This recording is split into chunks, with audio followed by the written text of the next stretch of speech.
السلام علیکم دوستوں، یہ تب کی بات ہے جب میں بہت چھوٹا تھا، قریب 8 یا 9 سال کا، اور اس وقت ہم انڈیا کے ایک شہر میں کرائے کے مکان میں رہا کرتے تھے۔ ہم جس گھر میں رہتے تھے اس گھر میں ایک امرود کا پیڑ ہوا کرتا تھا، اور چونکہ ہمارے والد بہت زیادہ سخت مزاج تھے، اس لیے ہم اکثر ان سے چھپ چھپ کر امرود توڑنے کے لیے جایا کرتے تھے۔ اگر انہیں اس بات کا علم ہو جاتا تو ہماری پٹائی پکی ہوتی۔ چونکہ امرود کا پیڑ چھت سے بہت قریب ہوتا تھا تو میں اکثر رات میں امرود توڑتا تھا۔ ایک بار کی بات ہے، لائٹ چلی گئی تو میں نے سوچا کہ اچھا موقع ہے، امرود پر ہاتھ صاف کر لیے جائیں۔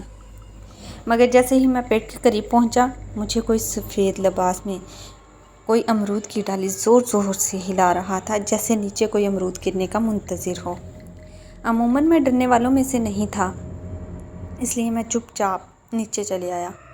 نیچے آنے کے بعد رات بھر میں مجھے بخار ہو گیا، اور ہر روز خواب میں ایک آدمی مجھے امرود کی ٹوکری دے رہا ہوتا تھا۔ میں نے کسی سے ذکر نہیں کیا، بخار کبھی رہتا کبھی چلا جاتا۔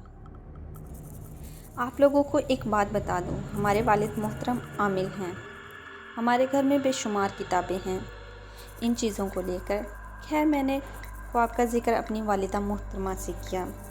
پہلے تو وہ میرے خواب کو اتنی سنجیدگی سے نہیں لیا کرتی تھی، مگر میری حالت دیکھنے کے بعد ابو کو ساری باتیں بتائیں۔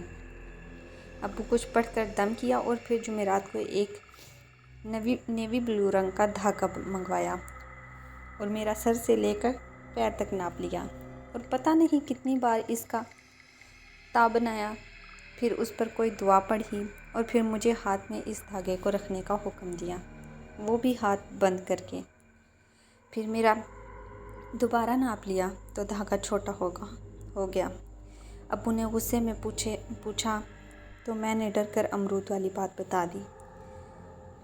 ابو بنا کچھ بولے 1 ہفتے کے بعد گھر خالی کر دیے، اور ہم لوگ نئے گھر میں آ گئے، اور اس کے بعد جتنے بھی گھر کرائے پر لیے، اس میں کبھی پیڑ دیکھنا نصیب نہ ہوا۔ تو حضرات بتائیں ابو نے ایسا کیوں کیا ہوگا؟ اور گھر خالی ہونے کے بعد مجھے پھر کبھی ویسا خواب نہیں آیا۔